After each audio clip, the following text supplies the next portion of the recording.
Okie, all systems go.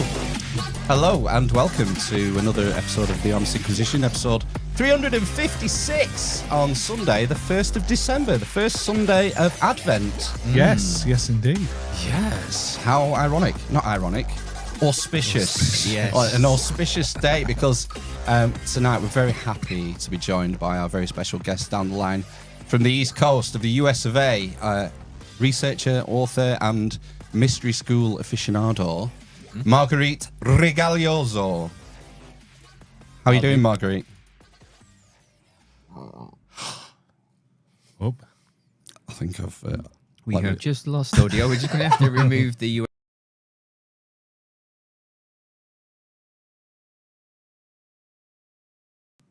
Are you reading this, Marguerite? Yes, but we... Can we hear you? Oh, I think Can you hear me now? I was just saying bellissimo. That was just a beautiful rendition of my last name. Oh, thank you. I did practice a little bit. I guess, did I read it in one of your books? Is it Sicilian? It is Sicilian. Cool. So that's where your heritage comes. So how did you end up in the East Coast? You know, it was immigration on the part of my grandparents from Sicily and southern Italy. I don't know, decades and decades ago, the beginning of the 20th century, I guess. And then, so I'm not really far from where they emigrated, Ellis Island. And living back after years in California. I'm back here on the East Coast. Have you been back to the motherland? Yes, I have, numerous times. Yeah. And apropos of our conversation today, I've been to Mary processions, Madonna processions in Sicily, and very moving. Yeah, there's lots of strange, well, not strange, but ancient traditions all over the Mediterranean, southern France. There's the Black Madonna phenomena around southern France, which is an intriguing rabbit hole to go down. Now it's primordial when you go there and participate in these things. Yeah, these feels way beyond, way pre-Christian. Yeah, pre-Christian roots, and they've somehow been sustained over the millennium. It's quite incredible, really, when you think about it. We have such a throwaway culture today. We live in a news cycle that's 48 hours long. Yeah. Yeah, we have these traditions that have stuck around for millennium. That's right. Yeah. So, Mother Mary, I think I would say that her most common name is Holy Mary. Would you say in the UK? Virgin Mary, Holy Mary? Just Mary Oh, for is me. that what you all call it? Is that kind of like Happy Christmas? Yeah, I guess. Yeah. For us in the US, it's like, oh my God, that's so cute. Happy Christmas. You know, because we say Merry Christmas. So if you say Holy Mary, a lot of times we'll say Mother Mary or other things. Yeah. Blessed Mother and so forth.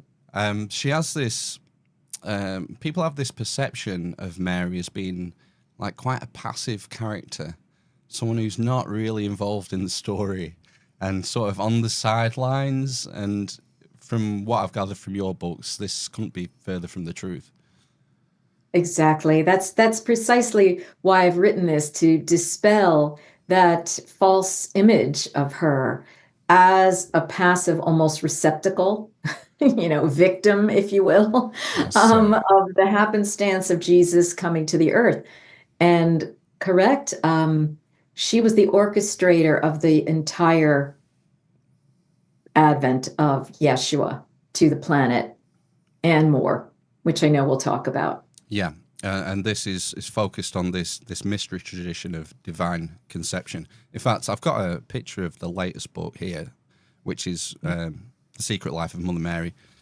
The book I read previously was about the mystery tradition, and I thought it might be a good idea, before we get too much involved in Mary's life, to sort of backtrack a little bit and try and focus a bit on her ancestors and her extended family and how you've tracked this mystery tradition back through time.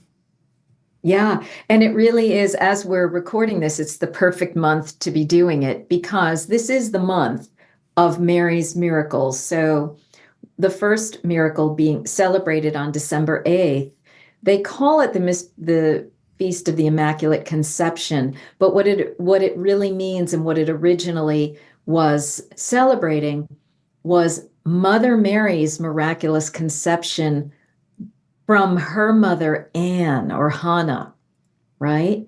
So Jesus wasn't the first divinely born being in this tradition. Mother Mary was really that person of her mother Anne. So we hear about this in a gospel that's called the Infancy Gospel of James, that was originally called Birth of Mary.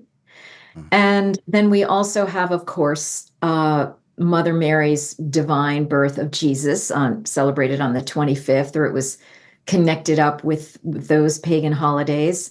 And then in South America, it's the mystery of Mother Mary appearing in her Latin American or indigenous Indian, if you will, tradition as La Virgen de Guadalupe, the Virgin of Guadalupe, celebrated on December 12th. So this really is a month of miracle appearances and birthings.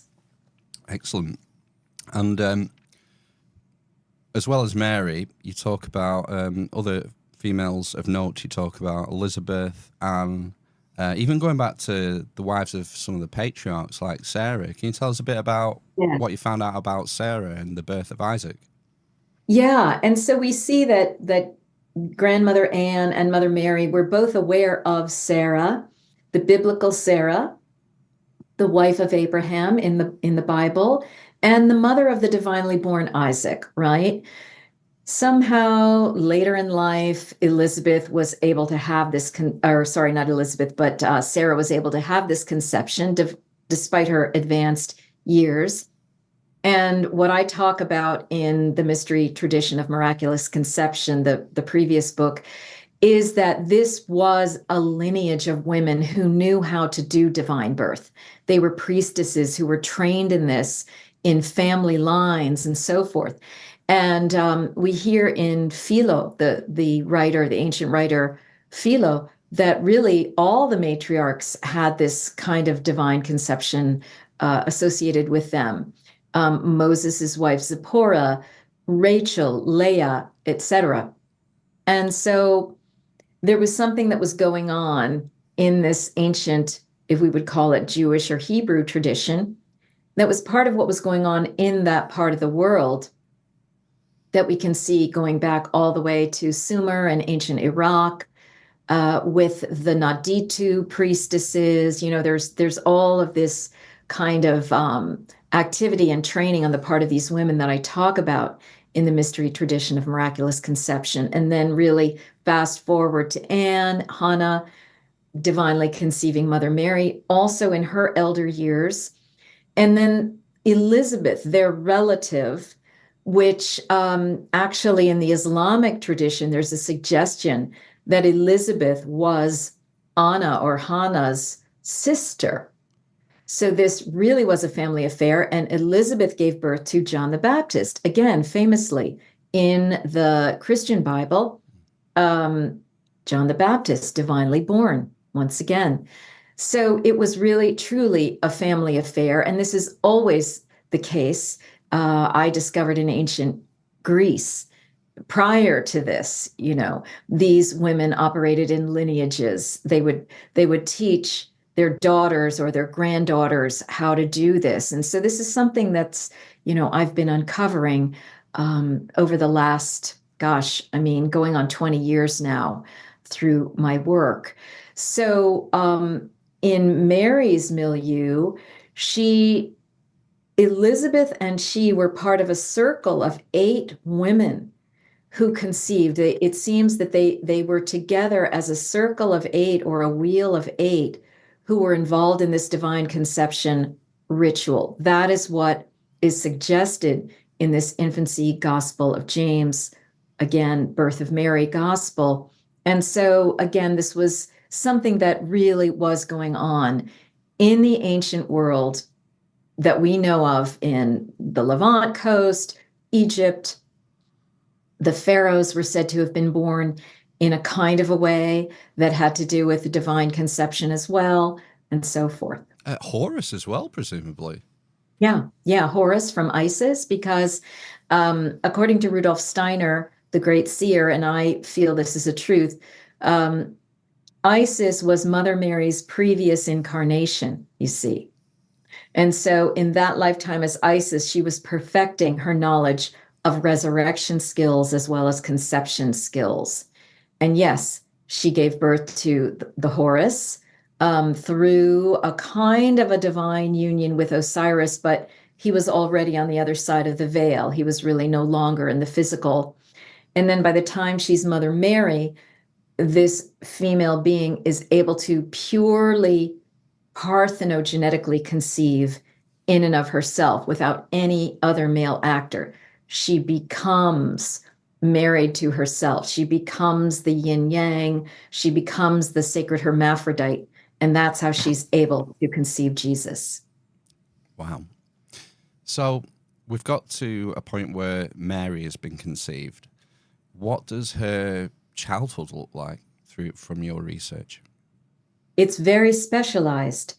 From the time she is born, she's given the sacred title, Mary, originally Mary, which meant divine beloved, divine lover, the one who is love, who loves, and who is loved all at the same time. Mary. It became Miriam or Mariam, Maria, and Mary in the anglicized version, but she was given that sacred title. It's a priestess title. And then she was raised from infancy in a very special way. She was secluded in her mother Hannah's room. Her feet never formally touched the ground. There was always something between her feet and the ground. She was fed a special diet, and she was visited by these special virgins of the temple. These women who were untouched by negative forces, who were celibate out of choice, because they were in this divine birth training. They were starting to train Mother Mary even in her childhood. And then at age 3, Anna and her partner Joachim gave Mother Mary over to the temple to further be raised by these virgins. And she was, again, fed a special diet. There's suggestions that she might have been given sacred medicines to further open her consciousness. And between the time of 12 and 16, that's when the divine conception of Jesus happened. So she fulfilled what her training had led her to, and she was able to conceive this holy avatar. And then she has a whole life after that as well that's basically veiled from us, and then I know we can talk about. So at the age of somewhere between 12 and 16, it sounds so young these days, but this is where, how would you describe the role of Joseph? Is it like a stewardship or a protector or something? How would you characterize it? But Joseph's brought into the story. That's right. He's assigned as her protector, her guardian, right, because these sacred priestesses would have a sacred guardian who were posited as a kind of a husband, but it's probable that they never had conjugal relations. This male was just protecting this woman. For Anna, it was Joachim. For Sarah, it was Abraham. For Elizabeth, it was Zechariah, the temple priest. And for Mother Mary, it's Joseph. And he was chosen by lot, by Zechariah, actually, the priest of the temple at the time, because this role was given to widowers at the time. And he was assigned. There was a divine sign, and he was given guardianship of her. I remember reading somewhere, I don't know if it was in The Two Children by David Overson or some other, Bajent and Lee, or some other book, that Joseph was almost kind of embarrassed because of the massive, Yes. because there was a massive age gap between them. That's right. You probably read that in my book, Probably. The Mystery Tradition of Miraculous Conception. Yes, he was embarrassed because he knew it was going to be conceived of as a kind of a marriage. And he was probably in his 40s, and she was, as we said, anywhere between 12 and 16. So he felt it was unseemly. Yet at the same time, it was clear from this infancy gospel that she was meant to remain a virgin. So we get this weird kind of contradictory story where he wasn't going to be having sex with her anyway. They never really were officially married in that document anyway. And yet he's worried about social appearances. So that seems to be operating at this time when patriarchy is starting to take root, and these divine practices and divine mysteries are becoming more and more hidden. Fewer and fewer people understand what this is all about, and he's left with how this looks to others. Right. So we're now getting to the stage where they're married, in inverted commas. Is this when she starts like the next level of training, or tries to embark on the process of divine conception straight Right. after? Right. In the gospel, the way we have it, which means it could have been edited heavily, she is paired up with Joseph and is taken out of the temple because she is now starting to menstruate and so forth.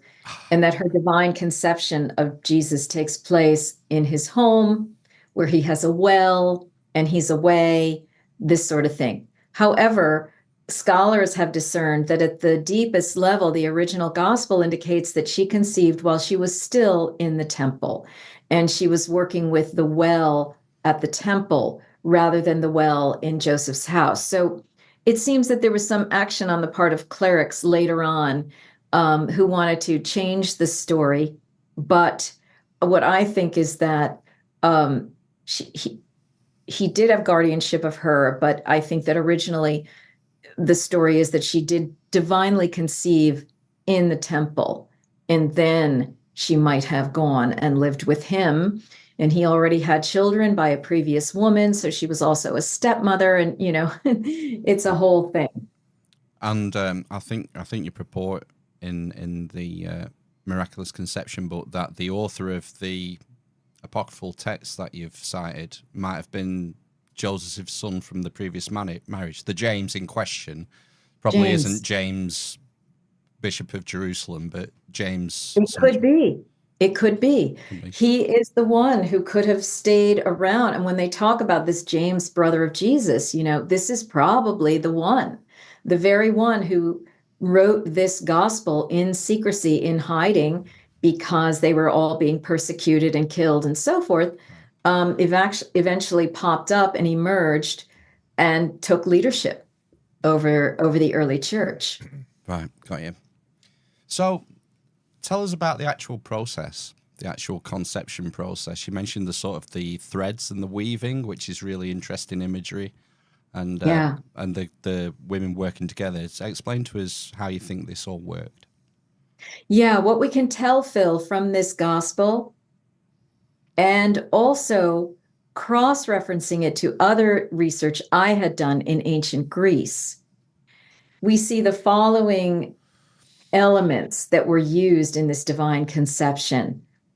A kind of a high-level quantum use of light, a high-level quantum use of sound, the working with the angelic presences or forces, probably working with the energies, certainly, of the womb, which could have involved kundalini heat, kundalini power, and all of this was seen, and more. And all of this was seen as a weaving that was happening on multiple dimensions that involved the biological material and the energy and the consciousness that was being co-created in Mother Mary that would be Jesus. So it's about the highest level yoga that any human woman could engage in, or any person could engage in. And it really was a higher dimensional, like seventh and higher dimensional technology that she was using. Wow. How you mentioned in the last book this guy Sri Kaleshwar, is that his name? Yeah. How tell me what you learned from him and his work, because I was totally unfamiliar with him. I've ordered one of his books for Christmas. So tell me about him.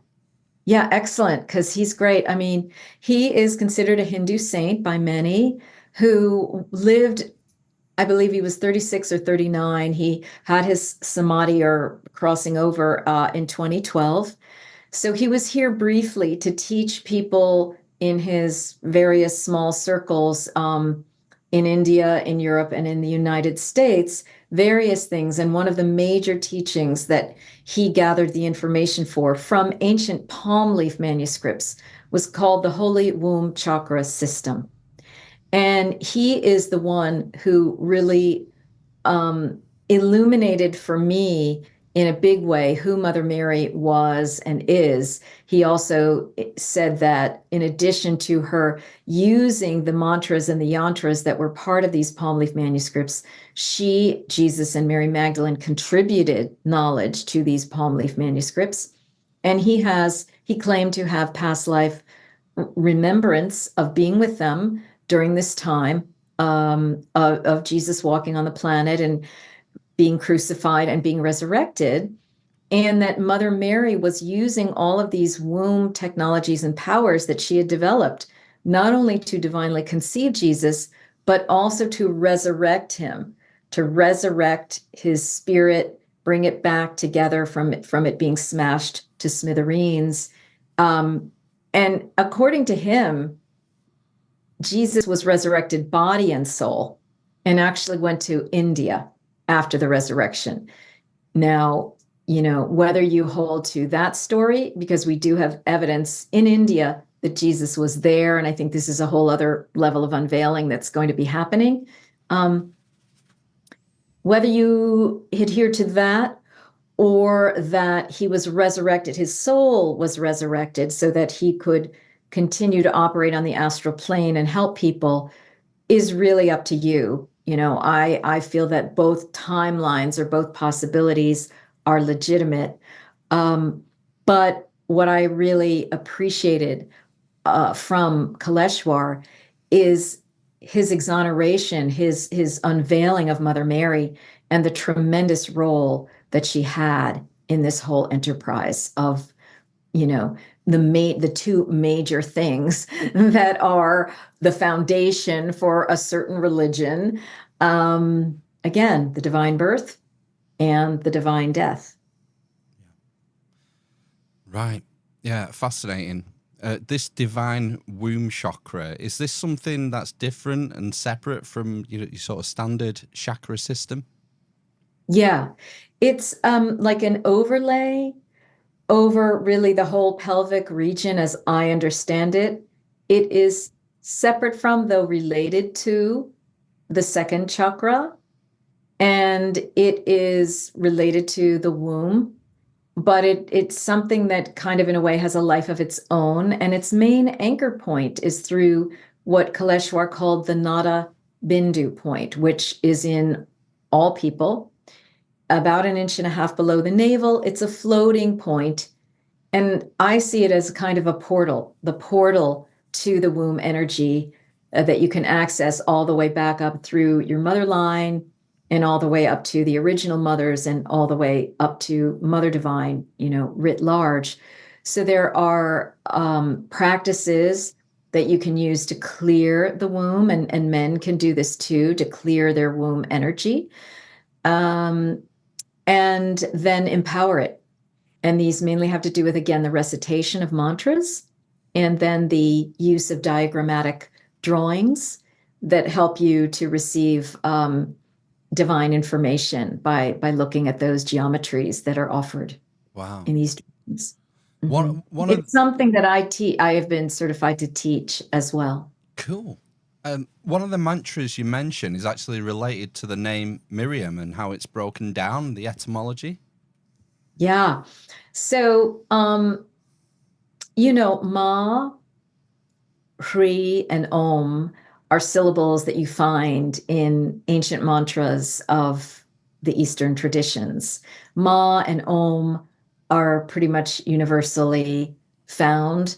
Hri can be considered the Buddhist term meaning self-regard, integrity, and so forth. So when I see the ancient name Mariam, I am the one who has broken it down into the three syllables: Ma, meaning the great mother; Om, meaning, the universal energy as well. And then Hri is the connector that connects it in with love and self-love. And so it's a kind of it can be used as a mantra in and of itself. And I offer meditations at the back of the book that people can sign up for. And one of them, they can have an experience of working with the Mariam mantra for stimulating all of these magical energies within your life and within your body, really just connecting to universal mother life force. Yeah. Going back to the sort of biography, the canonical Gospels are notoriously quiet about Jesus' youth.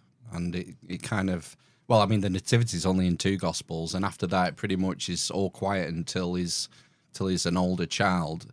Have you learned anything from your research about what the childhood of Jesus might have looked like and Mary's role within it? Yes, well, interestingly, in the same book from which I derived the infancy gospel of James and that translation that I use in the mystery tradition of miraculous conception, Ronald Hawk is the scholar who put that one together with another gospel called the infancy gospel of Thomas. That is very interesting because it describes a young Jesus who is, grade school age, we might say.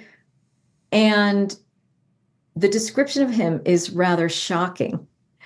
He is like a little Lord Fauntleroy hellion on wheels, who's learning how to manage his powers and be polite to people and not overpower anyone, not lead to the untimely death of a childhood friend that he, was annoyed by, not to slap in the face all of the Hebrew priests that were coming to him and testing him, and he would be like, "Oh, I'll show you what the Alpha and the Omega mean," and then he would give this whole huge discourse, and the priests were like, "Oh my God, this child is well beyond anything we can manage or have seen on this planet." So that is a very interesting gospel, much ignored, and one that I'm going to be bringing forth in the new year. When I'm going to be doing like a Living the Essene Mysteries kind of course, taking select gospels like this, suppressed gospels, and reading through them with people to show them what is there. So that is really, to my knowledge, the only description of what Jesus was like in his childhood before he shows up on the scene, turning over the money tables and doing nicer things, healing people and teaching and preaching and so forth, as a full-fledged, young adult, essentially. Yeah, when he establishes the ministry after the baptism. That's right. After the baptism by John, Yeah. So there they are, these 2 cousins, essentially, one helping the other raise up their vibration, because it's not a given. When these children are divinely born, it's like the Dalai Lama. It's not a given. All right, he might remember, oh, those are my glasses from a previous life, but that doesn't mean he's a totally knowledgeable person. That's why they take him right away, boom, into the monkhood and start training them. It's why Mother Mary was trained by the virgins, even in her mother's bedroom. Then she went to the temple. And it's why Jesus, would have to go through some tempering as well. It's not like, hey, I'm an avatar, I'm perfect, la di da, I'm walking around. No, no, they have to go through the human life and the human living and dealing with the amount of power that they're bringing through and not smash other people to smithereens. Like Alexander the Great would have done. That was. Well, let's chat about that for a minute, because Alexander the Great was said to have been divinely born. The Oracle of Delphi affirmed that, and his mother was Olympias. Okay. She was also in this ancient Greek lineage of divine birth priestesses. And by the time she's around, she's starting to work with an Anunnaki reptilian hybrid known as Zeus Amun. And that's how she conceives Alexander. All right. And Alexander, right, he has a lot of power, but how did he use it? Decimating the known world, colonizing, whatever the heck he was doing, fomenting warfare everywhere. And so there's a clear example of a lower vibrational divine birth situation. The priestess was already, bless her heart and soul, not of the Mother Mary level. And she's bringing forth this child who is then not appropriately trained in the higher vibe Pleiadian energies, but rather the Anunnaki reptilian energies. Yeah. So that's something for your audience to chew on. Yeah, from what I heard, she used to freak Philip II out with like snakes in the bed and stuff. He totally freaked him out, and he wanted to know what the heck was going on. And there's the story that he looked in her keyhole, and because he spied a female conception rite and whatever she was doing with that reptilian hybrid, he lost his eye because of that. He was punished. He was not supposed to. There are certain things that men were not supposed to look at. And divine conception and women's sexual activities with disembodied beings was one of them. Yeah, and it's linked to this sort of divine lineage as well, because if I remember right, Philip claimed to be derived from Hercules, and Olympias claimed to be a descendant of Achilles. It goes back into myth and legend and everything else. That's right. That's right. It really does. And I, in my dissertation, Bearing the Holy Ones, which was my precursor to these books, I trace that lineage. And it's fascinating when you go back and back and back. Oh my goodness, Olympias goes back to that one, and she goes back to that one. You know, I'd have to go look at it to remind myself, but it's quite amazing. And how these divine birth practices, again, they come down in lineages. Sometimes they skip generations, but you'll find someone's grandmother or great grandmother was a divine birth priestess. That was a nice sort of tangent. But getting back to Mary, I think we're roughly up to Jesus's ministry. What was her sort of role in early Christianity while Jesus was still alive? And maybe you could bring in as well some of the other female characters who were involved. That's right. So while he was still alive, we only have a few shards.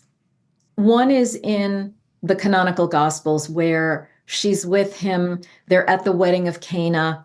We're never really told whose wedding that is. There's some controversy as to whose wedding that was. And she's asking him to convert the water to the wine. And she is essentially outing him in his ministry at that moment. And he balks a little bit. He's like, you know, it's not exactly the time for this, but he does it anyway. And that, in some senses, does start his ministry. And then we have in the gospel, the Gnostic gospel of Philip, we have very little about her, but we have a one reference where there were three who always walked with Jesus: Mother Mary, her sister, and Mary Magdalene. And then it says all three were a Mary, referring back to what I said earlier, that this was a title of a priestess of divine love and also womb knowledge. So she was always with Jesus, okay? That's what we know of from the ancient texts. Fast forward to biographies of her that were written, such as The Life of Mary by somebody who may be Maximus, one of the religious authorities of later centuries, probably working off of earlier texts, some of which have been disappeared completely. But that gives us a much more of a complete picture. And it affirms what Sri Kaleshwar says as well, that Mother Mary was Jesus' soulmate and vice versa. They were always working together. They were always walking together. They were always consulting one another. Kaleshwar said that Jesus always consulted his mother and called on her energies before he was doing any healings and so forth. So they were very much present and working together while he was active in his ministry. And of course, we hear that she was at or around the cross and so forth. And Kaleshwar is the one who expounds upon what she was doing and how once his body was taken down from the cross, she resurrected him. And we also hear that in Maximus's Life of the Virgin, that, she was really the first one to witness this resurrection. Okay. Wow. Okay. Yeah, I mean, it's Yeah. intense. And, It is. and Yeah. if people really want the evidence, you can go look at The Secret Life of Mother Mary, my most recent book that came out this year, and The Mystery Tradition of Miraculous Conception, but especially The Secret Life of Mother Mary for these kinds of pieces of information and where you can trace them to. Wasn't there a story from one of the Apocrypha of Peter and the other disciples deferring to Mary in some situation? Yes. So that's what I describe as well. Her role once post-crucifixion, that's where in her biographical material by Maximus and others, we really see expanded out what she was doing and how she related to these apostles and so forth. She was their mentor. She was the mentor of the men. She was the mentor of the women. Peter was the head of the men. Mary Magdalene was the head of the women, and Mother Mary was the head of all of them. And she continued that role well, probably into her early 80s when she had her crossing, her miraculous crossing over to the other side, her assumption or her ascension.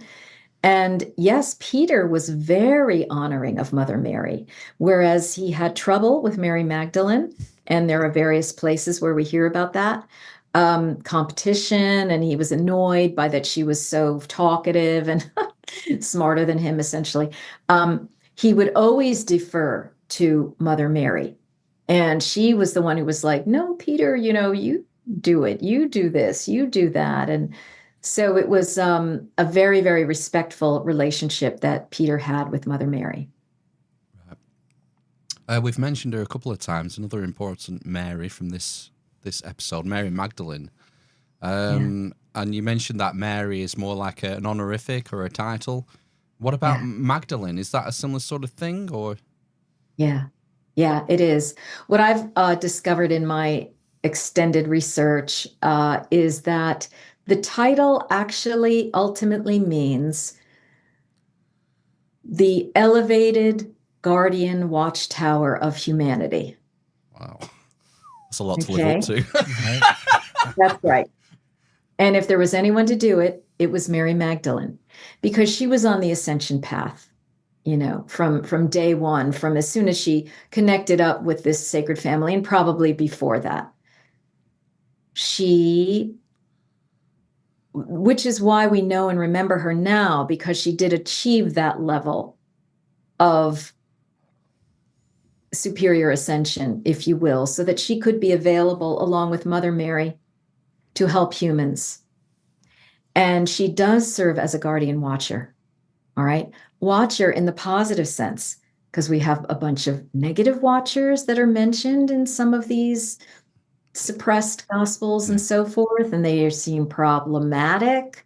They're raping human women. They're using them to force breed, that kind of thing. So we need a good few or more healthy watchers, and Mary Magdalene is one.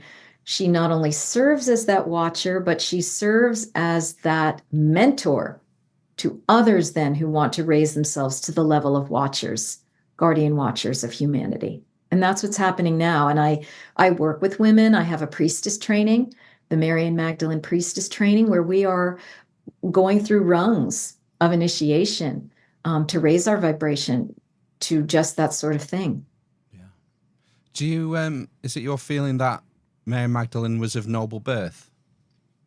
Well, possibly, yes. I kind of, when I do tune into her, I do feel that. And where we see that affirmed is in Jacobus de Voragines, The Golden Legend. This is somebody from the 1300s who collected, again, a lot of lore and stories about these various saints and so forth, Magdalene being one of them. And he says that she was of noble birth, that she was wealthy, that actually Martha and Lazarus were her two siblings, that she owned property, she had money. And this is why what we hear of in the actual canonical Gospels, this is why she would have been able to bankroll the entire ministry of Jesus. She was one of the wealthy women who contributed her money to supporting the Holy Family and the apostles. Yeah, and she famously anoints Jesus with, I think it's called spikenard, which was Spikenard. a ridiculously expensive. That's right. What would you call it? I don't know what it even is. Some sort of herb. An anointing oil. Oil. That's the word I was looking for. Yeah, she was a myrrhophore, the carrier of the myrrh. She was trained in that by Mother Mary. They were both myrrhophores, which suggests also that these women were working with hallucinogenic substances and oils that would open people's consciousness so that they could have things like the Last Supper and so forth and be led into these open states as though you're on mushrooms or something of that nature. And for all we know, mushrooms might have been part of these substances that people were either anointing with or taking, imbibing. And so, Mary Magdalene was one who had that knowledge. She was an apothecary and a priestess of that level. Do you think Mother Mary and Mary Magdalene had greater roles in events like the Last Supper and the Garden of Gethsemane that we just don't know about? Yes, absolutely. First of all, it is stated in Maximus's Life of the Virgin that while Jesus was holding a Last Supper for the men, Mother Mary was holding it for the women. Can you believe? Okay. That is in the Secret Life of Mother Mary with the reference. I was just astounded when I read that. A Last Supper with the women, my gosh, right? When on earth did we ever hear about this? And what does this mean? What were these women doing? Clearly, since Mary Magdalene was the head of the women, Mary Magdalene was part of that feast. And so that's a very important, piece of knowledge around that. And I think there was another piece of your question. Was there something else that we wanted to get to? The Garden of Gethsemane, the arrest, the Garden of... going to Pilate, all that sort of story. Is there a role there, do you think? I think what happened in Gethsemane, this is my intuition. It was only the men. They went there to support and protect Jesus. This would not have been at that moment a woman's role. So they were up there and he was like, "What up? You're like falling asleep on me, dude." I mean, right? He's like praying to have this thing not have to happen, right? This whole crucifixion illusion that was going to be very real in his body and so forth. But he's trying to pray, can this thing pass over me? Can I avoid this? And he's with these men to try to make the prayers loud enough for that to be, for that to pass over him. And they can't do it. They can't support him. And so what I'm getting in this very moment is that was actually critical. That was no mere, too bad. They just couldn't keep him company in the middle of the night when he was praying. No. They failed to be able to have the consciousness and the awake strong-willedness, which is on so many levels, to be able to move this energy off of Jesus. So they failed, and he's like, oh man, I'm going down. Yeah. And that's what happened. And that I've never actually received that, but that's what I'm just receiving in the oracle state in the moment. Cool. So he is sentenced to death and crucified. Let's can you tell us about Mary's role then at the crucifixion and post-crucifixion? Right. So it's clear that during the crucifixion, these women were around the cross. Mother Mary, her sister, Mary Magdalene, and so forth. Of course they would be. And I think pretty much that is listed. The guys have all ran away, haven't they, essentially? You know, this is the thing. Yeah. The women end up being the ones who are the strongest. They are the ones who are really able to withstand everything. And even at the very end, only Mother Mary is left with his body. Nicodemus and Joseph of Arimathea take the body down, but then they go. And so she's in the tomb with it temporarily until the tomb is covered. And that would be the time frame in which Sri Kaleshwar describes that she took Jesus on her lap, like the Pietà depicts. And she went through these tremendous mantras that she knew how, along with this other yoga, Parakaya Pravesh, and Atmakandana yoga, which is about bringing the dead back to life and then bringing a soul's fragments back into unification. So she was doing this, and Jesus was kind of in the astral, and his soul, one piece of his soul was in the body so that he could be made to come back in, and the rest was outside of it. And she's the one who, through this tsunami force, according to Sri Kaleshwar and these mantras, was able to bring it all back together for this. So it's Isis dealing with Osiris's being blown to smithereens, but getting all of his body parts and being able to bring the whole thing back together. Wow. Mm-hmm. And Magdalene as well is involved in the resurrection story. Is she one of the first to see Jesus alive? She would be the second. You know what I mean? This is the thing. Like, we've lost that Mother Mary would have been the first one, of course, even though technically it is even in the life of the Virgin, or the life of Mary by, I think it's called the Life of the Virgin, actually, by Maximus, supposedly. And according to Sri Kaleshwar, that corresponds. Mother Mary would have been the first to see him. But then Magdalene, there's a gap between the resurrection of this being and the next morning.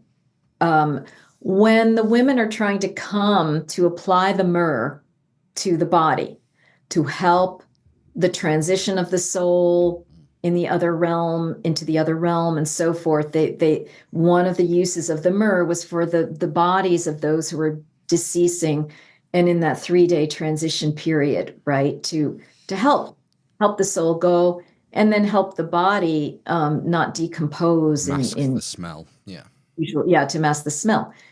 So Magdalene, though, would have been the one to literally physically see him of all the other apostles.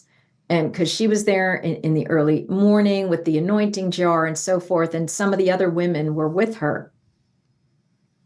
And then she tried to tell the others that she had seen Jesus, and on whatever level, whether he is physically resurrected, according to Kaleshwar, or spiritually resurrected, according to most of the Christian belief.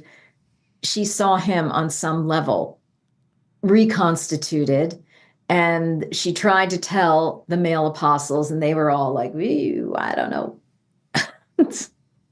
Yeah, they didn't believe her. Not at first.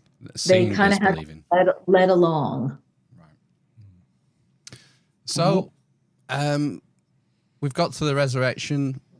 And then the church carries on. This is when things really start to kick off, isn't it? Because we've got, James takes over in Jerusalem, doesn't he? And is Mary with him? Mary is with John for a while. Is that John the Young? Not the author John, of the Gospels. the one that is assigned as her son by Jesus when he's on the cross. Right. That John. She's with him for a while in Ephesus. And then I believe she goes to Jerusalem and James cares for her there. And so what's like her mission? I mean, she's lost her son at this point. Right. Well, she's still busy helping to spread the teachings of ascension and awakening through divine love to not only the apostles, but beyond. And she's the leader of the apostles. So she sends them out and she gets the message, oh, I'm not supposed to be traveling. I'm staying put either in Ephesus or later Jerusalem. And then they are to come back to me. And at Easter time, they would all come back to her. She would mentor them. She would discuss how their ministries were going. She would give them materials, books, and so forth, and probably manage through some of the martyrdoms of these people as well. There's been all sorts of alternative theories about Mary and Mary Magdalene after the crucifixion, about them going to the south of France, even coming to this country, to Glastonbury with Joseph of Arimathea and such. What do you make for that? Do you think she stayed in the Near East, the pair of them, or do you think they travelled? I think they traveled, yeah. I think even though Mother Mary was mainly stationed in either Ephesus or Jerusalem, it's a long life. At some point, she probably traveled. And at some point, Mary Magdalene probably traveled. It's worth mentioning, sorry to interrupt, but if we say the divine conception is age 13, 14, Jesus is 32, 33, she's still a relatively young woman at the time of the crucifixion. That's right. That's right. And Maximus's description indicates that she may well have been about 82 or so, in her early 80s when she actually made her ascension. So that's a long time. That's at least 40 plus years. And so I'm sure she was, very busy during that time. And we have these descriptions in her biographies of her doing healings, her doing exorcisms, her leading prayer, leading the ceremonies, all that kind of thing. Again, mentoring the others in their teaching and their travel. Yeah. Continuing to mentor Mary Magdalene, for example, continuing to mentor Peter, continuing to mentor all of them. Right. So a pivotal role in the early church, essentially. Pivotal role, first pope, essentially. Yeah. And even if James or Peter took on those first titles, she was the unofficial first head of this group. Yeah. And this is what goes missing, right? This is this sacred feminine erased, nearly erased, but not entirely, because we still have these shards of gospels and biographies, and we still have the Akashic records. Marguerite, we've not long left. Before, I want to finish by letting you tell us about the website and the mystery school and all the rest of it. But there's one thing I wanted to ask you. You reference a lot of what are called the Gnostic texts, and you mentioned Sophia, who's seen as like a big figure in the Gnostic realm, the divine wisdom. And the Gnostic creation myth talks about the demiurge, Yaldabaoth, as being the creator god of this physical realm. Is that something you subscribe to? Do you think this physical plane is created essentially by an evil deity?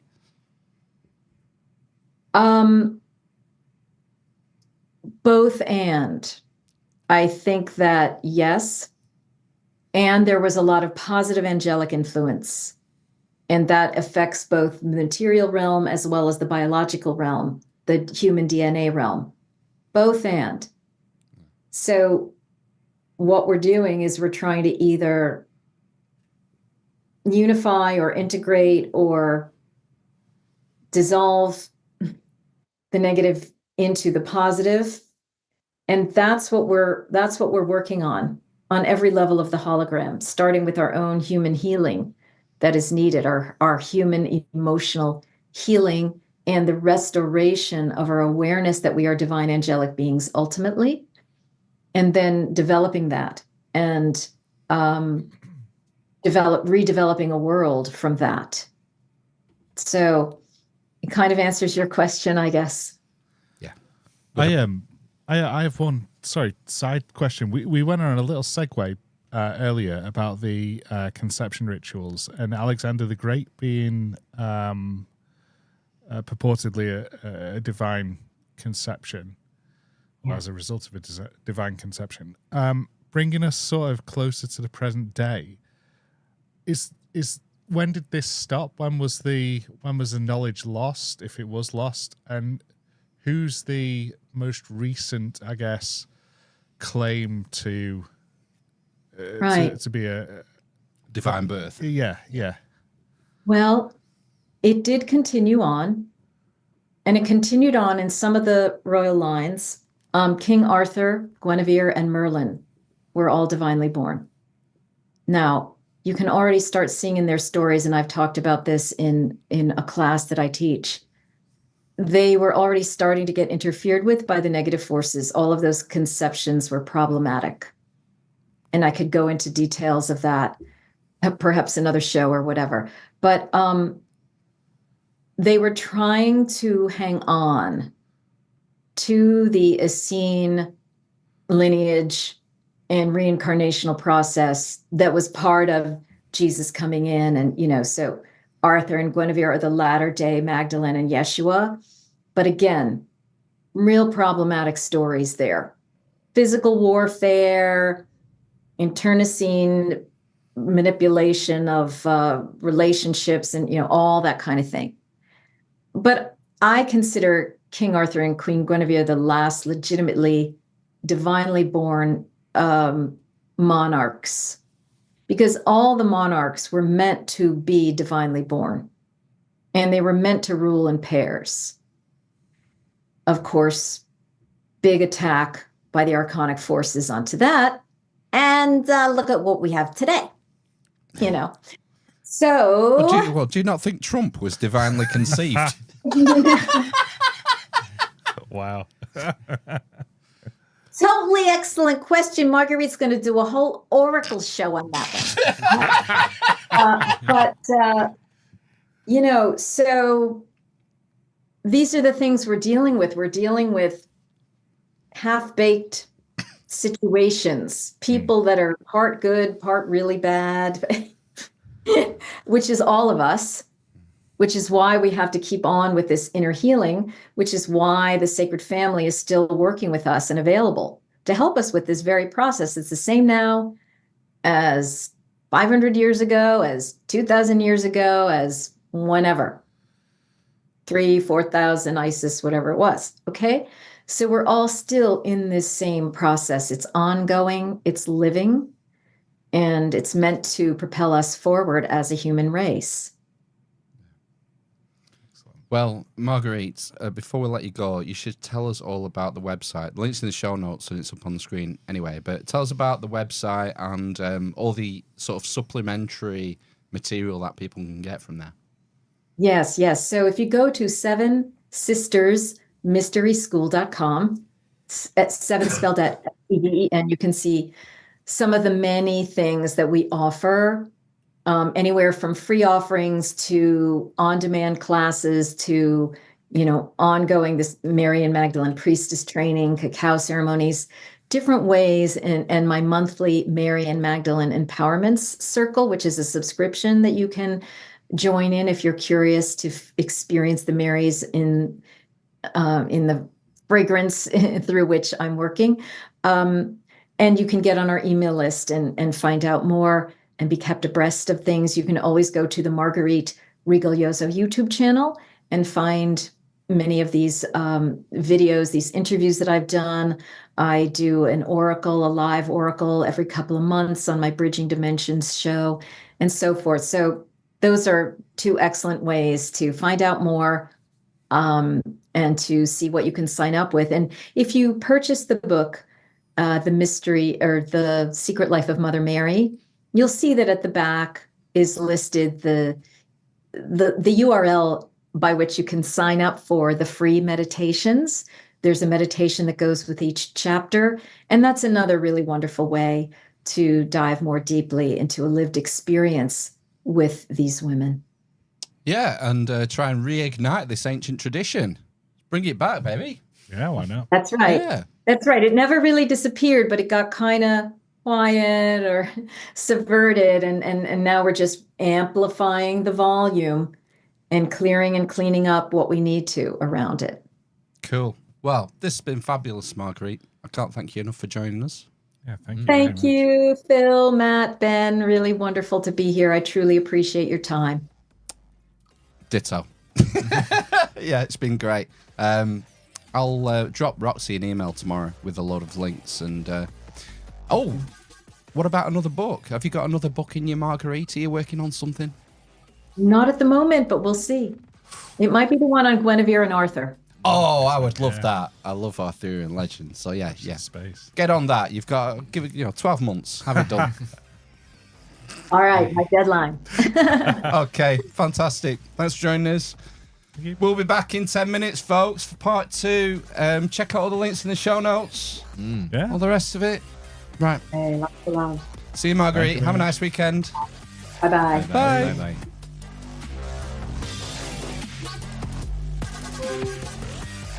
Yeah.